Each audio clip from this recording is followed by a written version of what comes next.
So what happened was, obviously the Google algorithms and all, we understand how it works, and I stumbled upon a video today. ये politically incorrect है क्या, थोड़ा निब्बा निब्बी type का voice में video बना के डाल रहे हैं for the views and all. Then I went to the channel, I got curious and I saw. And वो wannabe रेडियो जॉकी टाइप का करके यूट्यूब पे वो डाल रहे हैं कि 90 परसेंटाइल क्यों लाना है, it is not important, what is this craze about it and all that. वो नेगेटिव वे में था. तो आई वांटेड टू अंडरस्टैंड कि सामने वाले का ओपिनियन क्या है और वो रीजन क्या है. एक लॉजिक या कोई जस्टिफिकेशन होना चाहिए. It has to be logical, right, firstly. And secondly, आपने क्या डेटा सर्च किया है या आपने कितने लोगों से बात करके आप डिसाइड कर रहे हो कि ये चीज जरूरी नहीं. Let me give you my perspective on this, because I talk to fund managers, I talk to CXOs and all, and I talk to recruiters also. जो लोग रिक्रूट कर रहे हैं तो वो लोग रेज्यूमे देखते हैं, राइट. तो वो 90% उनको इंपॉर्टेंस दे रहे कि नहीं दे रहे, दैट बिकम्स इंपॉर्टेंट. उससे मतलब आपको तो ये होमवर्क करके फिर आप कोई को ओपिनियन देंगे तो मैटर करेगा.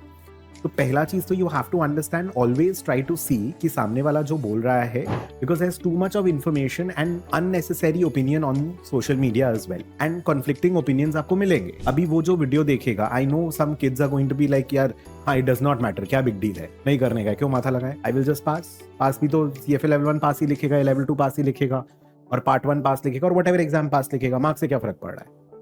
That will, and आपको अच्छा लगेगा वो सुन के. क्यों? क्योंकि मेरे को परफेक्शन की तरफ नहीं जाना है, मेरे को ज्यादा मेहनत नहीं करना पड़ेगा.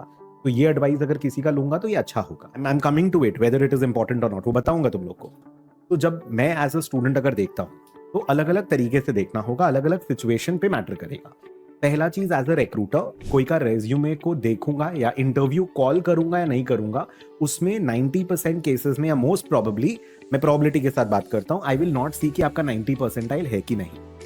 अगर मेरे पास इंटरव्यूज करना है मुझे, एंड मुझे अगर किसी को रिक्रूट करना है, इट इज पॉसिबल कि मैं इस तरह का रोल देख रहा हूं जहां पर I am like, okay, I want only 90 परसेंटाइलर्स plus. अभी सपोज अगर आपका MBB कंसल्टिंग फर्म या कोई बहुत ही अच्छा वैसा टाइप का रोल है जहां पर maybe I be like, no, I interview CA rank holder को इंटरव्यू करेंगे और कोई को करेंगे नहीं इंटरव्यू, फर्स्ट टाइम पास कोई इंटरव्यू करेंगे, बाकी नहीं करेंगे. तो ऐसा सब भी होता है. Again it will vary, I will come to that, so don't get disheartened or something like that. Interview call के लिए इन ऑल प्रोबेबिलिटी मैं नहीं देखूंगा कि आपका 90 परसेंटाइल है कि नहीं.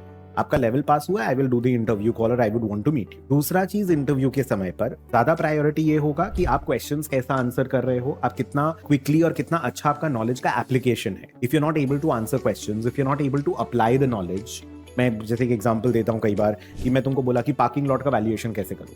अब ये तो नहीं सीखे हो एग्जैक्ट वैल्यूएशन सीखे हो, लेकिन जिस तरीके से we have studied in all, अगर उसको अप्लाई करोगे तो इंटरव्यू पे promptly will you be able to answer a question. कितना नंबर ऑफ कार्ड्स है, वीकेंड पे ज्यादा ऑक्यूपेंसी अज्यूम करेंगे, वीकडेज में ऑक्यूपेंसी कम अज्यूम करेंगे, पर आवर कितना रेट पड़ता है, उसके हिसाब से कैश फ्लो प्रोजेक्शन करके फिर डिस्काउंट करके, और डिस्काउंट करेंगे तो थोड़ा लोअर रेट पे भी डिस्काउंट कर सकते हैं, क्योंकि मॉल में आपका दुकान चले नहीं चले, फूड कोर्ट चल रहा है, सपोज मूवी हॉल चल रहा है, तो पार्किंग तो लगेगा ही लगेगा. So given that densely populated city वगैरह है, तो अभी पता है संडे को जाओगे सिटी सेंटर में पार्किंग नहीं मिलता है. So based on all those factors, I will be able to give an answer कि हाँ इस तरीके से होता है.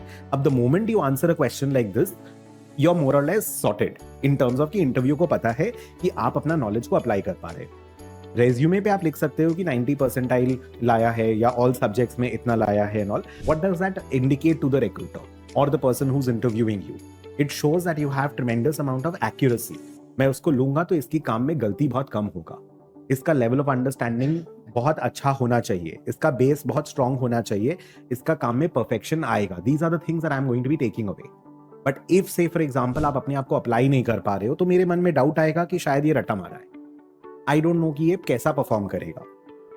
दूसरा चीज, आप एज अ स्टूडेंट अगर ये लेकर के आ रहे हो, या फिर आप एक बहुत ही हेक्टिक जॉब में थे एंड उसके साथ में आपने एग्जाम में पास किया है और 90 परसेंटाइल नहीं लाया है, then I will not bother so much about the 90 percentile part.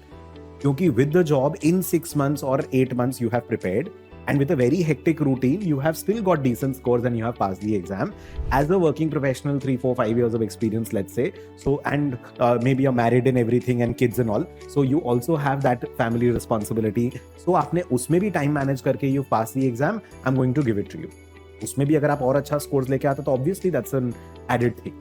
But that is how I would consider. उसमें आपका एक्सपीरियंस का वेटेज जो देते हैं ना हम लोग, obviously the weightage given to whether you're passing or not, what is your experience, how well you're answering questions in the interview, those are going to have a relatively more amount of weightage than the 90 percentile part. Obvious सा बात है. Second, if you're a working professional or a full-time student, अगर मैं 70% ही target करूंगा और 65 आ गया, मैं तो शायद एग्जाम नहीं पास करूंगा. फिर मैं टारगेट 70 करूंगा तो आपको भी पता है कि there is a room for error. Normal distribution point of view से सोच लो कि इसके इतना प्रोबेबिलिटी में इतना स्टैंडर्ड डिविएशन ऊपर नीचे आएंगे. अगर मैंने प्रेपरेशन 90 परसेंटाइल के लिए किया है तो don't you think there is a higher probability I am going to be in the 80 to 100 range. आप प्रिपेयर ही 70 के हिसाब से करोगे तब तो ऑब्वियस सा बात है, हल्का सा ऊपर नीचे हुए एंड एग्जाम का रिजल्ट ही ऊपर नीचे हो जाएगा. तो you can not target that way, right? तो ये सब चीज जब आप ये कॉन्टेक्स्ट के साथ समझते हो ना, then you take a call that what should I aim for and why would you not want to aim for having that level of perfection and that level of scores. Why don't you want to push yourself or be a little more ambitious or have that incentive कि नहीं मेरे को अच्छा पढ़ना है क्योंकि मेरे को ऐसा स्कोर लाने का मन है. It is not about proving to the world at times, it is also about proving to yourself at times. Outcome नहीं आया, it's okay, at least I tried for it ना. मैं एम ही नहीं करूंगा तो कैसे होगा. आई हैव हैड स्टूडेंट्स की एग्जाम के बीच में शादी है एंड हेक्टिक जॉब भी चल रहा है, जॉब शिफ्ट हुआ है, सिटी स्विच हुआ है एक्सेट्रा. उस केस में अगर आपने पास किया है डिसेंट स्कोर्स के साथ 90% नहीं आया, इट्स ओके, नेक्स्ट लेवल में ट्राई कर लेंगे. But you have a logical reason, right, that you are doing so much more. तो आपको अपने आप को कहां तक पुश करना है, क्या आपका एम्बिशन लेवल है, somebody else should not be defining. So it's not that a 90 percentile is a be all and end all, but why should we not aim and try to improve ourselves or try to level up ourselves? You understanding the idea? So be very careful in terms of following these people online. वो देखा तो पहले मेरे को लगा कि I will not be responding वैसे, but at least the students should have the right guidance. आपने कितना होमवर्क किया, आप कितने रिक्रूटर से बात करते हो, आपने कितने सिटीज और कितने कंट्रीज के स्टूडेंट्स को आप मिलते हो घूम करके, आप उनका कितना प्रॉब्लम सुने हो. Because I make it a point to meet all the students across different cities, talking to different countries also. There are so many kids who are constantly in touch and I know how it is working and what is working and not what is happening. We work with the placements and all. तो we understand and I know ना कि students आप क्या M कर रहे हो. आप 70 M करोगे तो ऊपर नीचे हो सकता है. You should aim a little better. 70% accuracy is the minimum required in order to take care of the exam and passing. अब 70 का 69 आ गया तब क्या करोगे. तो जो भी आपको कंप्लेसेंट बना रहा है और ये it's more about a gimmick online, तो be very careful about it. And not just from the exam or studying etcetera point of view, even from an investment point of view, lifestyle point of view and all. So think a little more, understand whose experience is what, why is somebody saying something. मेरा किसमें long term फायदा है, short term फायदा मत देखना, मेरा long term फायदा किसमें है वो सोचना. Getting the idea? So think a little more maturely now because there's more misinformation than information now. And when I see this, especially with regards to the students and all, I get very annoyed. But then it's okay. I mean, I cannot. So ये भी uncontrollable factor है. So what I'm supposed to be doing it, I'll put out the right information as much as possible. जितना मेरा knowledge है, जितना मैं और लोगों से बात करके और accurate information ले करके, I would want to talk and inform you guys.